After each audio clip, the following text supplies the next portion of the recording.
Ahora sí, ya daremos inicio para continuar con nuestro foro internacional de negocios bovinos carne. Nos estamos preparando porque en unos momentos más también ya llegará aquí el señor gobernador y se llevará a cabo la inauguración oficial. Pero antes de esto, bueno, nos falta escuchar atentamente a la doctora Sarah Place. Yo quiero presentárselas. Ella tiene un doctorado por la Universidad de California, Davis en biología animal y maestría en ciencia animal por la Universidad de Cornell.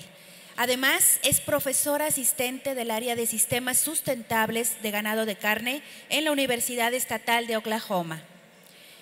Su trabajo de investigación se enfoca en la administración sustentable de los sistemas de producción de ganado de carne, además de la mejora en todas las facetas económica, social y ambiental.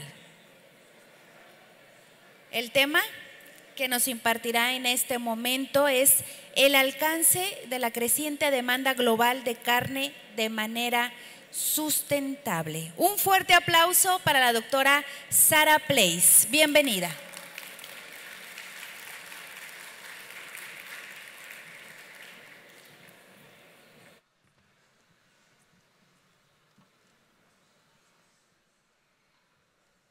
Hola, can you hear me? Okay. Thank you very much for having me, and thank you very much for that kind introduction. So as was said, what I'm going to talk to you today is about a topic that's been growing in interest, especially in the United States, but really all over the world, which is sustainability and the sustainability of our food supply and what that really means. So that's what I'm going to go through today is kind of what does that word mean in the context of beef cattle production. So an important place to start is something that I'm sure all of you are familiar Seguramente es algo que todos ustedes conocen porque están involucrados en la agricultura. Es que la población mundial ha crecido y sigue creciendo de una manera prácticamente exponencial en la perspectiva de largo plazo. Entonces lo que tenemos aquí en la gráfica es la población mundial desde el año 10.000 antes de Cristo, cuando la civilización humana se inició y tuvimos por primera vez agricultura, proyectado hasta el año 2050. Entonces esa línea es el número de personas que habitan el planeta Tierra. Entonces prácticamente se ve como un crecimiento de una bacteria fuera de control aquí sobre el planeta Tierra. Y si vemos las tendencias y el número de personas, nos tomó hasta el año 1804 el llegar a la cifra de 1.000 millones de habitantes, pero solo 11 o 12 años para llegar al último o múltiplo de 1.000 millones de habitantes sobre la Tierra. Entonces esto ha generado preocupación en cuanto a cómo vamos a alimentar a toda la gente, cómo vamos a satisfacer las demandas de recursos de toda la población del mundo. Cuando pensamos en la producción de proteína animal, cuando pensamos en la producción de carne y de carne de res como parte de esto, la proteína animal se proyecta que crezca en más o menos un 70% desde ahora hasta el año 2050. Entonces hay dos razones por las que esto está incrementándose de esta manera. Una es el crecimiento mundial de la población y la otra es que conforme la gente tiene más dinero en su bolsillo, tiende a consumir más carne. Y estas tendencias las vemos incluso aquí en México. Un creciente consumo de carne de res per cápita. Entonces esa es una tendencia a nivel mundial y eso va a impulsar la demanda de proteína de carne de res alrededor del mundo. Si necesitamos de manera sustentable satisfacer esa demanda, ¿qué significa en realidad sustentable en este contexto? Muchas veces escuchamos que sustentabilidad tiene que ver con impacto ambiental. ¿Cuál es el impacto de la producción alimentaria en términos de cambio climatológico, uso de agua, etcétera? Pero en realidad, aunque incluye eso, la sustentabilidad es más que lo meramente ambiental. Tenemos que pensar en la economía de la producción, el costo de ese producto para el consumidor y tenemos que pensar en todos los temas sociales que se entretejen aquí con la sustentabilidad también. Entonces, la sustentabilidad, por lo que es tan difícil, es Es un problema, verdaderamente le llamamos problemas malvados, problemas malignos. Y este tipo de problemas no tiene una sola solución. Solamente se pueden gestionar, se pueden manejar, pero no resolver. Ustedes pueden ver ahí en la diapositiva que tenemos 4 criterios que definen que un problema sea maligno, y la agricultura queda en bona aquí con esto. Es decir, que no hay una clara definición del problema, no hay una sola formulación en la que todos se pongan de acuerdo de este problema. Luego, no hay una sola respuesta correcta o incorrecta. No hay un momento donde digamos ya llegamos a la perfección y donde no tengamos ya jamás que hacer algo para mejorar. Y además de esto tenemos partes interesadas que están dentro del sistema alimentario o sistema de cultivo de res, que tienen diferentes perspectivas del problema. Si ustedes son engordadores de becerros, van a enfocar el problema de una manera diferente a otra persona que esté en otro punto de la cadena de suministro, como pudiera ser un procesador o un consumidor. Y si ampliamos un poquito el grupo de partes interesadas, como pudieran ser los grupos de intereses especializados en defensa del medio ambiente, etcétera, ellos podrían tener otras perspectivas. Vemos estos asuntos a través de diferentes lentes. Y el cuarto criterio es que el sistema en sí es bastante complejo. Hay muchas causas y efectos que no están perfectamente definidos, y algunos quizás nunca lo serán. Entonces eso podría incluir todo desde algunos de los impactos ambientales de la producción agrícola, sea un entendimiento de todas las emisiones agrícolas hacia el ambiente, o podrían ser esas fuerzas de mercado y consecuencias no intencionales si tomamos una decisión y los efectos en cascada que se dejan venir, y muchas veces no entendemos ni podemos apreciar todas las consecuencias de una acción. Pues estas cosas juntas son las que nos crean estos problemas malignos o malvados, que hacen que la sustentabilidad agropecuaria sea un problema tan difícil y tan poco probable de ser comprendido de una manera uniforme por todas las partes interesadas. Entonces, la sustentabilidad animal no tiene que ver únicamente con el ambiente, sí tiene que ver con asuntos ambientales, pero también tiene que ver con temas económicos y sociales. Ustedes ven que en el área social tengo aquí un aspecto de ganado, pero claro, lo social tiene que ver con las personas, pero también el bienestar de los animales. La sustentabilidad tiene que ver con encontrarnos ahí al centro del diagrama de Venn, estar en la intersección de todos los círculos y encontrar un balance de estos 3 criterios: lo económico, lo ambiental y lo social. Si pensamos en una definición de la sustentabilidad, una que sea suficientemente amplia como para que todos estemos de acuerdo con ella, podríamos pensar en definir la sustentabilidad como la viabilidad o factibilidad en el largo plazo para un productor, mayordomía o administración de los recursos naturales, cuidando la tierra y los recursos que nos dan de vivir, y el cuidado de las personas mismas y los animales que forman parte de este sistema.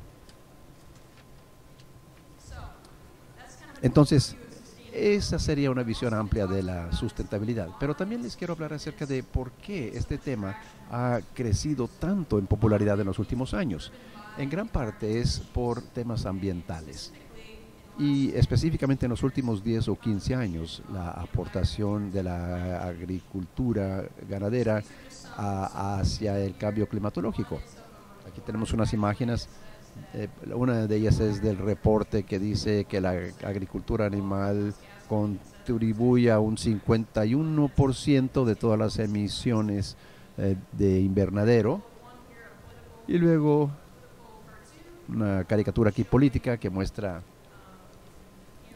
si no lo alcanzan a leer, el tipo está diciendo, cómete un poquito más de frijolitos, Bessie, diciendo que las vacas son los principales contribuyentes al cambio climatológico. Y abajo tenemos un manifestante que está protestando y dice que la carne es el factor principal en el fenómeno del calentamiento global.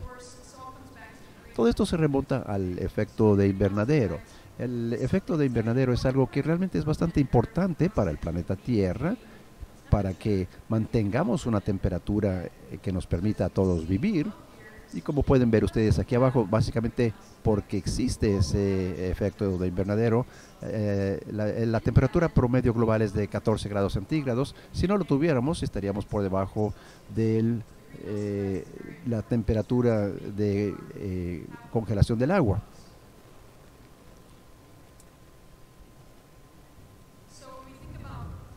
Cuando pensamos en el cambio climatológico, la otra cosa que tenemos que entender es que el clima siempre ha estado cambiando, no es algo estático. La Tierra no es un sistema estático. Entonces, lo que vemos aquí en esta gráfica, viendo en el eje vertical, el eje de la Y, podemos ver cambios de temperatura en grados centígrados, y en el eje horizontal podemos ver años de tiempo desde casi la fecha actual, remontándonos 450.000 años.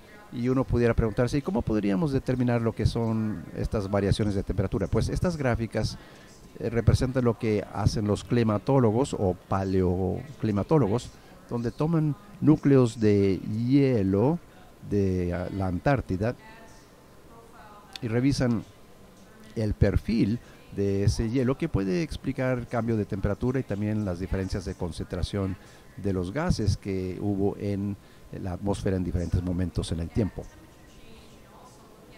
Entonces, cuando vemos el cambio de temperatura y también las concentraciones, en este caso de dióxido de carbono en la atmósfera, y tenemos aquí diferentes concentraciones en el eje de las Y, podemos ver una estrecha correlación entre los incrementos del dióxido de carbono y los incrementos en la temperatura. Ahora, la correlación no es una causación, pero sí existe una fuerte relación aquí, y sabemos que el dióxido de carbono sí es uno de esos gases de invernadero y actúa como tal.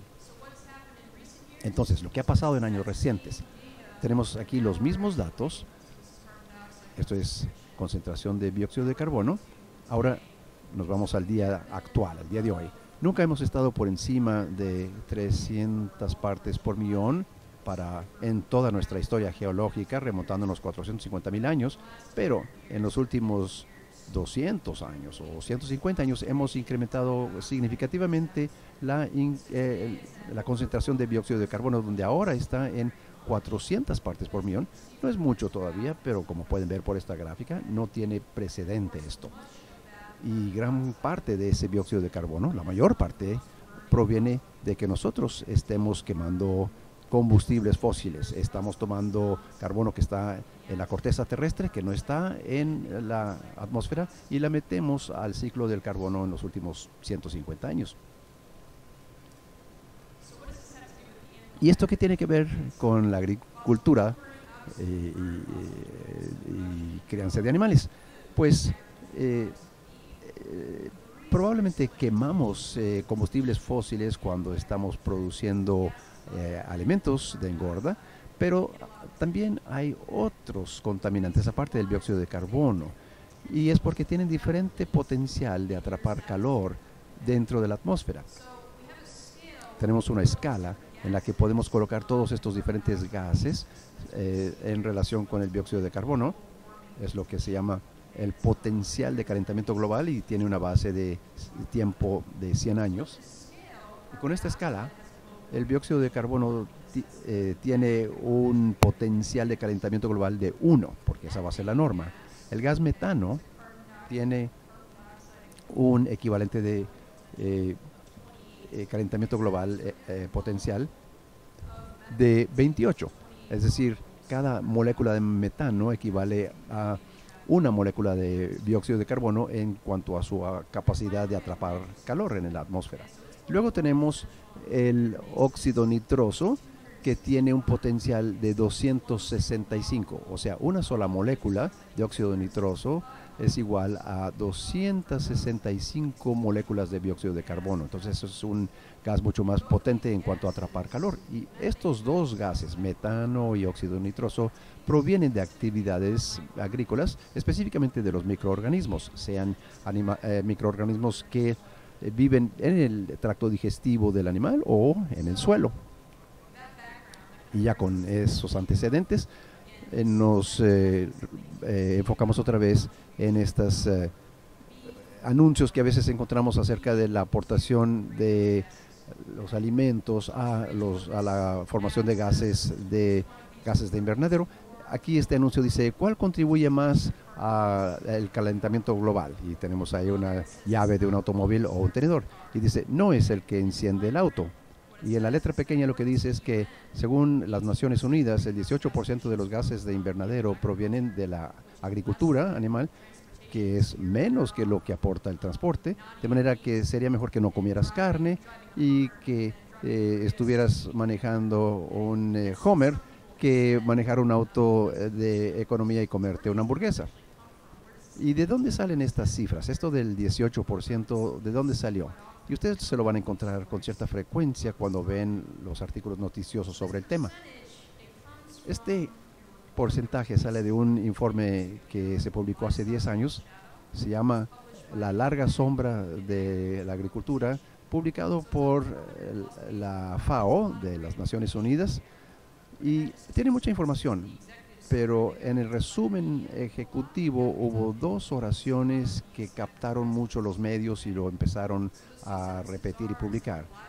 Y estas son, que dice que el sector agropecuario en el mundo es un participante importante, responsable del 18% de las emisiones de gases de invernadero en equivalentes del CO2.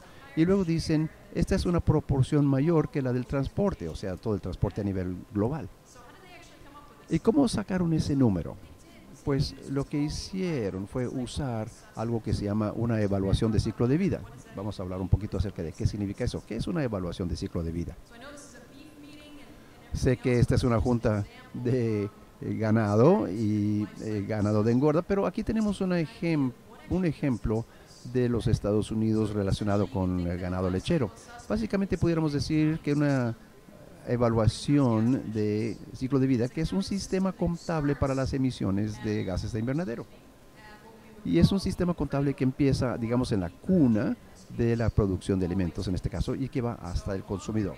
Entonces, a lo largo de esto tenemos producción de cultivos, leche, procesamiento, empaque, transporte y venta al detalle. Y estas columnas nos muestran diferentes cantidades de equivalentes de CO2, emisiones de gases de invernadero en diferentes categorías. Por ejemplo, tenemos emisiones de óxido nitroso del suelo, tenemos metano entérico, luego les digo qué es eso, metano del CIRRE, y todo lo que va de la leche hacia atrás se refiere a lo que pasa en la granja.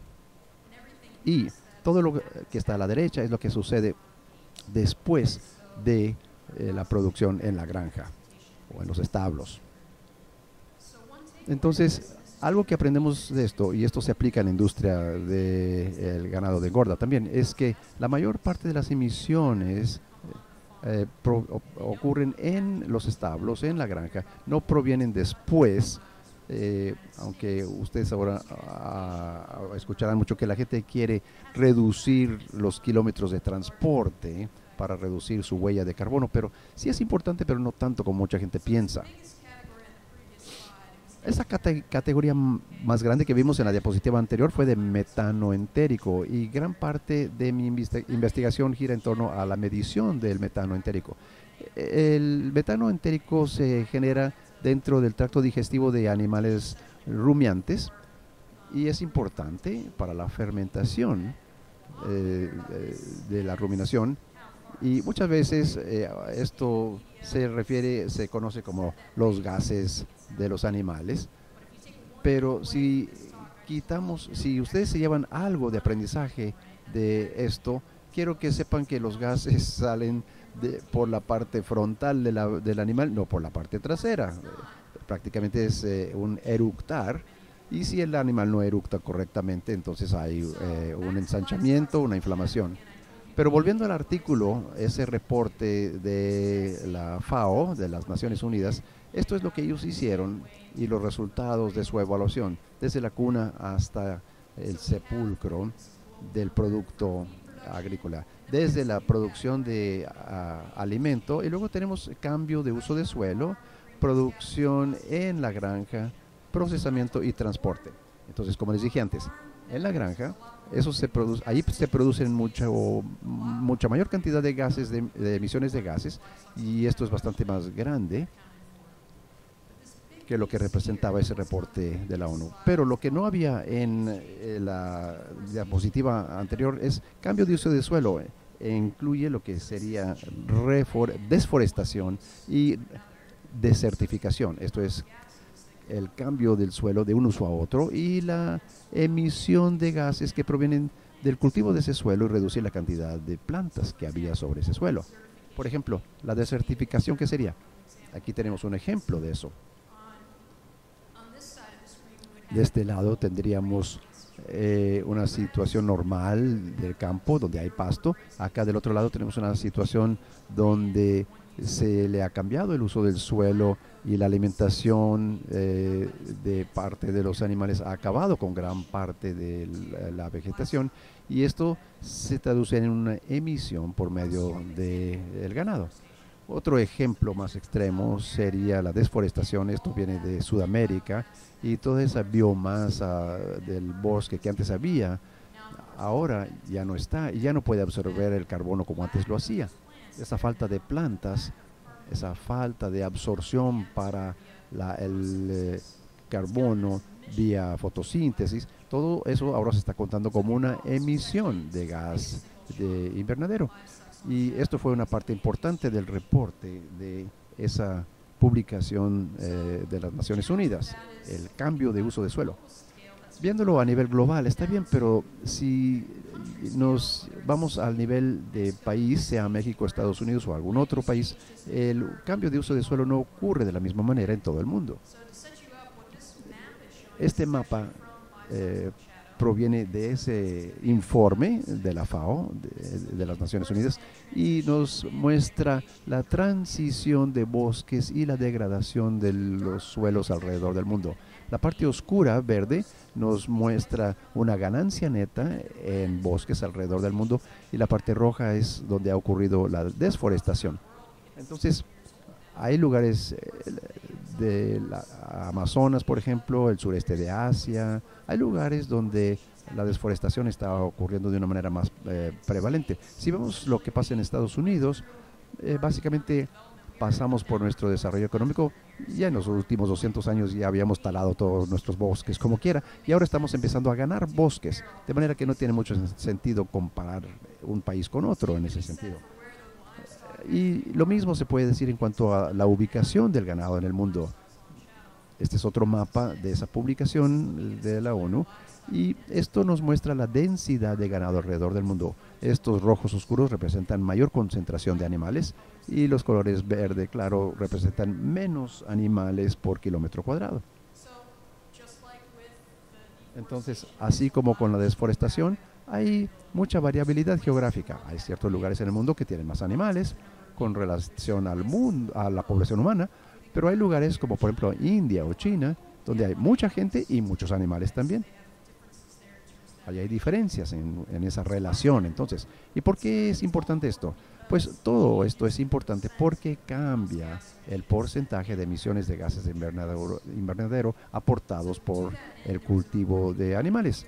Y un par de años después salió una publicación que resaltaba lo que acabamos de mencionar aquí. Entonces, ese reporte de la ONU es una evaluación global, de manera que no podemos tomar esa cifra de 18% y aplicarlo a México o a Estados Unidos o a un estado particular dentro de cualquiera de los países, porque realmente no tiene sentido hacerlo. Es un número global.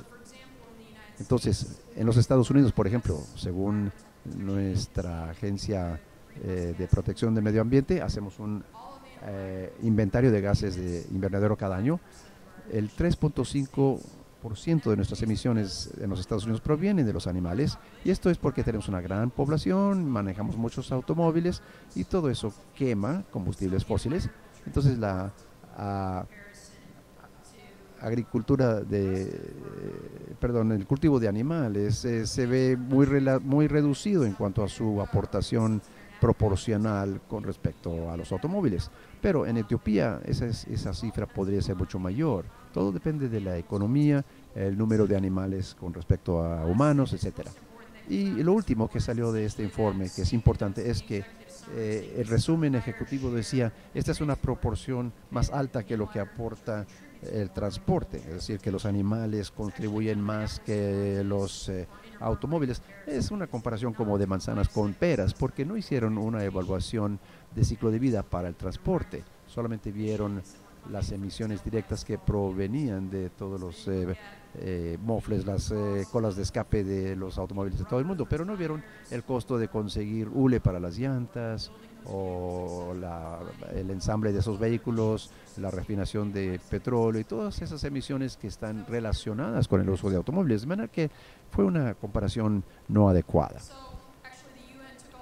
Las Naciones Unidas tomó en serio todas estas publicaciones subsecuentes y actualizaron sus cifras en cuanto a su evaluación global de las emisiones de gases de invernadero. Y han sacado este nuevo número que es 14.5% de los gases antropogénicos, como le llaman. Y en vez de solamente considerar una sola cifra, la desglosaron por regiones. De manera que vieron diferentes regiones alrededor del mundo para ver quién tenía los más bajos niveles de emisión por unidad de producto. Y encontraron específicamente que conforme las regiones tienen más modernos sistemas de producción, tienden a tener menor emisión de gases de invernadero, menor huella de carbono, digamos. Entonces, empecé diciéndoles que la sustentabilidad es un tema muy amplio, mucha gente no está de acuerdo en los conceptos, pero sí podemos estar de acuerdo en que tiene 3 áreas diferentes, y luego les mostré este asunto de las emisiones de gases de invernadero. Pero, ¿qué le falta aquí a esta discusión hasta ahora en cuanto a la sustentabilidad de la crianza de animales y la industria ganadera? Estamos hablando de porcentajes muy impersonales que realmente no significan mucho para el consumidor y no nos ayuda a tomar mejores decisiones. Entonces, un contexto importante es si pensamos en animales rumiantes como el ganado, sí producen metano entérico, pero también pueden procesar materiales de alimento y utilizan materiales ya presentes en la naturaleza para su alimentación también. Y eso es importante porque, como les pongo aquí, menos del 1% de toda la energía solar que le llega a la Tierra se captura por medio de la fotosíntesis, sea en plantas o en otros microorganismos. Y esa energía es lo que mueve toda la cadena alimenticia humana y a todos los organismos del planeta. Y gran parte de esa energía se encierra en un compuesto que se llama celulosa o fibra, y es el compuesto orgánico más abundante en el planeta Tierra, y sin embargo nosotros los humanos no lo podemos digerir realmente, no lo podemos digerir. Únicamente los organismos microbianos tienen las enzimas necesarias para descomponer eso, y esos microbios habitan en los intestinos del ganado. Entonces sí producen metano entérico, pero también nos hacen este gran favor de convertir material no comestible para humanos en productos utilizables. Y muchas veces no lo vemos así, pero en realidad nuestro ganado es como un bioreactor, está convirtiendo material de forraje a productos utilizables por los humanos. El otro asunto de contexto aquí es que estábamos manejando ese porcentaje ya sea 18 o 14.5, pero ¿estaremos mejorando o empeorando? ¿Sabremos al paso del tiempo qué está sucediendo? Bueno, ¿cuántos animales tenemos en realidad? Este es un ejemplo que utiliza como referencia a los Estados Unidos. Aquí se contemplan los datos del Departamento de Agricultura de los Estados Unidos en cuanto al número de ganado de engorda, partiendo de 1930 y llegando hasta el 2014. Y lo que vemos en los Estados Unidos es que tuvimos un incremento muy marcado. Aquí podemos ver el ciclo cada 8 o 12 años, y luego llegó a este pico en la década de los 70s, donde teníamos el mayor número de ganado de engorda en los Estados Unidos, y luego hemos tenido una declinación desde entonces. Pero cuando vemos la producción de carne de res en miles de millones de libras. Vemos un pico aquí en los 70s, pero no necesariamente decae. Después de eso sigue como que creciendo o manteniéndose plano. Y si sobreponemos las dos gráficas, lo que ha pasado es que en los Estados Unidos producimos la misma cantidad de carne de res hoy que en la década de los 70s, pero con 30% menos animales. O sea que ha habido un desligamiento entre la cantidad de animales y la cantidad de producción de carne de engorda, de res. Entonces, esto cuando lo vemos desde la perspectiva de qué significa esto para la sustentabilidad ambiental, como por ejemplo la huella de carbono, que serían nuestras emisiones de dióxido de carbono por unidad de carne de res, o la cantidad de agua o de otros recursos requeridos para criar los animales. Una investigadora, Jude Catherine, hizo una comparación entre la década de los 70s y la fecha del 2007. Y lo que ella encontró es que en todas estas categorías tenemos reducciones bastante dramáticas en el impacto ambiental por cada unidad de animal de engorda. Y tenemos una gran declinación en cuanto a la cantidad de animales requeridos para producir cada unidad de carne para consumo. Necesitamos menos agua, usamos menos recursos naturales que antes. Esto se reduce a la eficiencia en la producción, es decir, hacer más con menos. Obviamente los productores de todo el mundo están preocupados precisamente con este tema, cómo puedo ser más eficiente, porque esto es importante para los resultados financieros. Pero desde el punto de vista de sustentabilidad y cuidado del ambiente, también hay beneficios cuando producimos más con menos. Y en ese sentido, considerando que la cantidad de emisiones producidas por unidad de carne o por unidad de proteína alrededor del mundo ya no es igual que antes, aquí tenemos un mapa de la publicación que salió hace algunos años en las ciencias, la Academia Nacional de Ciencias. Aquí se ve las intensidades de emisiones, es la cantidad de emisiones de dióxido de carbono por gramo de proteína producido en el mundo. Y vemos que hay mucha variación y luego definitivamente hay ciertos puntos álgidos donde las intensidades de emisiones son muy altas, a veces hasta 500 veces más que algún otro lugar del mundo. Y esto es cuestión de cómo se maneja el ganado en estas áreas, ya sea que si se están manejando bien para producción o simplemente están ahí como fuente de ingreso para alguien o fuente de tracción animal, etcétera. Pero nuevamente volvemos al punto de que no debemos usar un solo número global para todo el mundo. Tenemos mucha variación regional y mucho campo para mejorar también.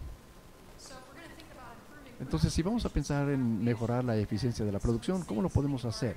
Creo que algunas de estas cosas ya se han mencionado en algunas de las conferencias anteriores, pero si pensamos en mejorar la eficiencia, podemos pensar en la eficiencia reproductiva de las hembras, la salud y bienestar de los animales, y sabemos que si los animales son más sanos van a poder producir y crecer de manera más eficiente. La selección genética es un tema muy importante, mejorar el potencial genético del animal y luego proveer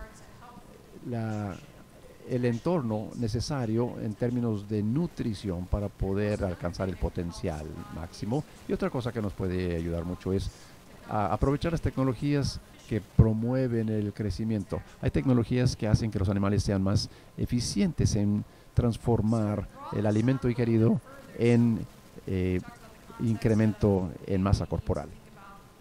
Necesitamos pensar en el papel de los rumiantes en el mundo y cómo aportan y contribuyen a la disponibilidad de alimentos, pero el volver aquí a este tema de la sustentabilidad, hay un tema más amplio. El asunto, el objetivo de la agricultura es proveer alimentos para la gente y hemos avanzado mucho en cuanto a alimentar a la gente alrededor del mundo, pero todavía tenemos casi 800 millones de personas en el mundo desnutridas que no tienen suficiente ingesta cada día, aproximadamente 1 de cada 9 personas de este planeta, y la gráfica muestra los avances que se han tenido alrededor del mundo para bajar las tasas de insuficiencia alimentaria, pero todavía nos queda mucho camino por recorrer.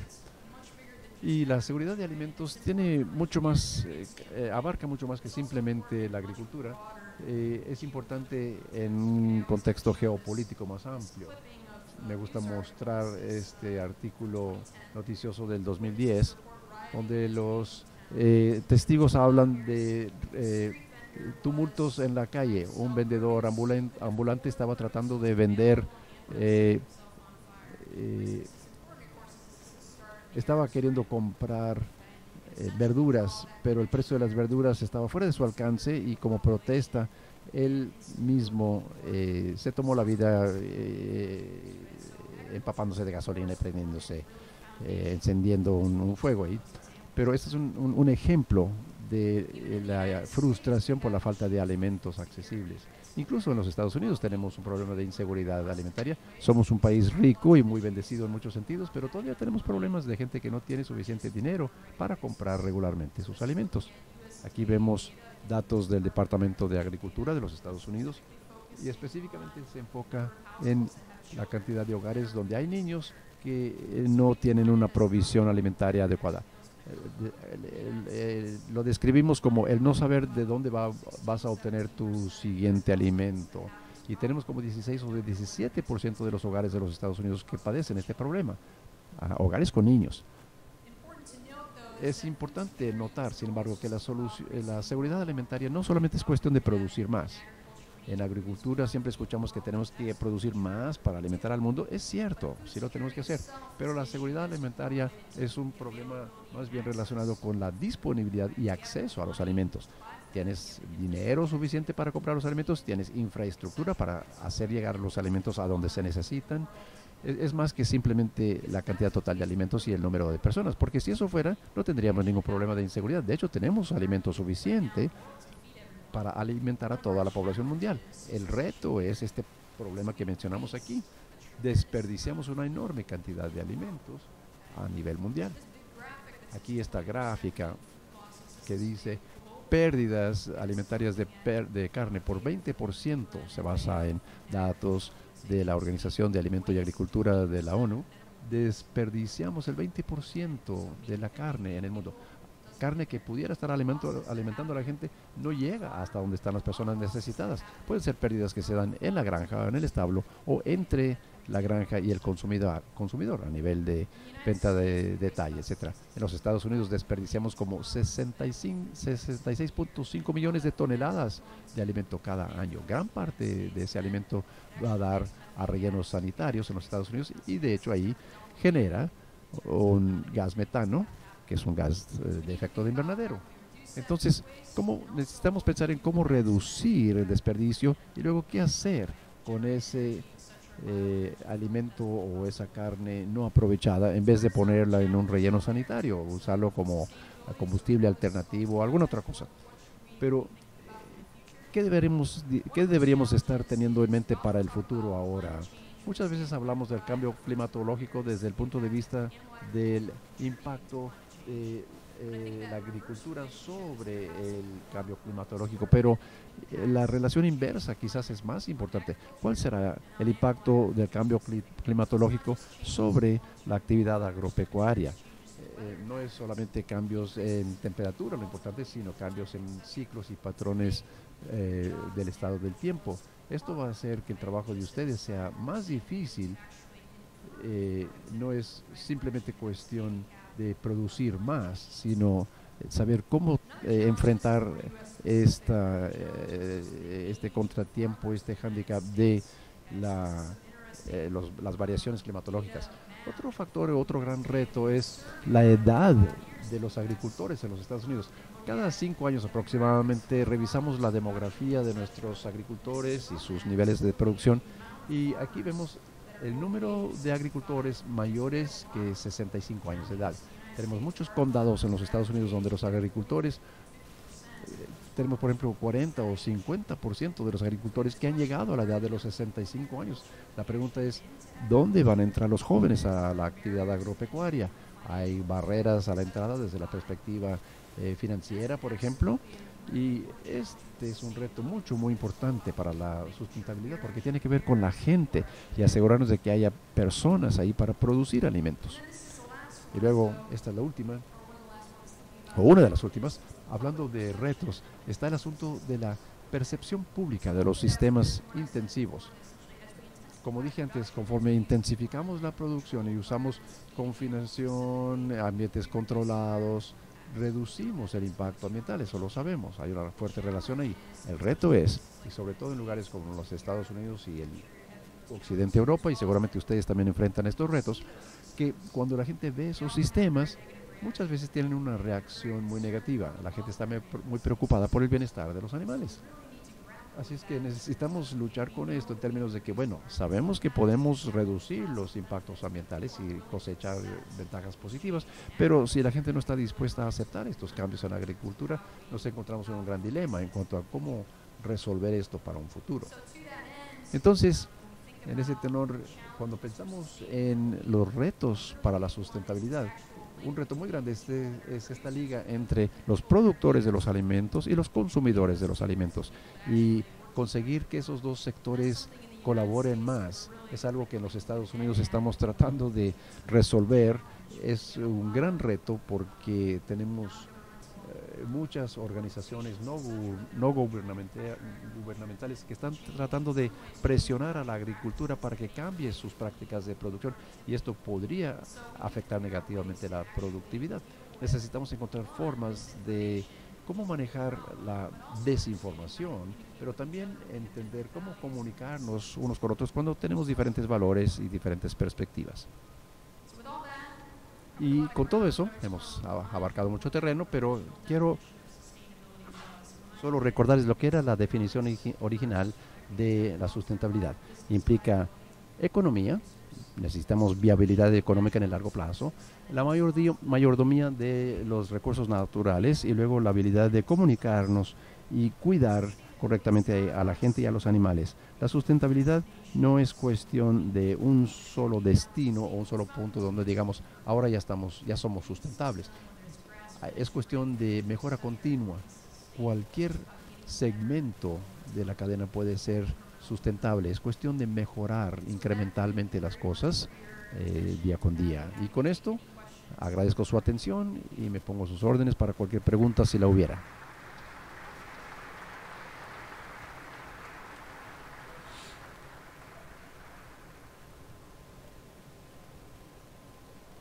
Gracias. Invito a quedar la doctora y invito a pasar aquí al frente a don José Luis Rodríguez, secretario del Consejo Directivo de la Asociación de Engordadores de Ganado Bovino 2016. Si gustas pasar, por favor.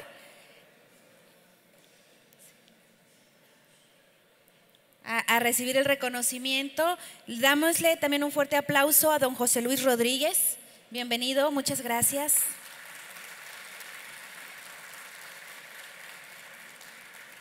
La foto oficial.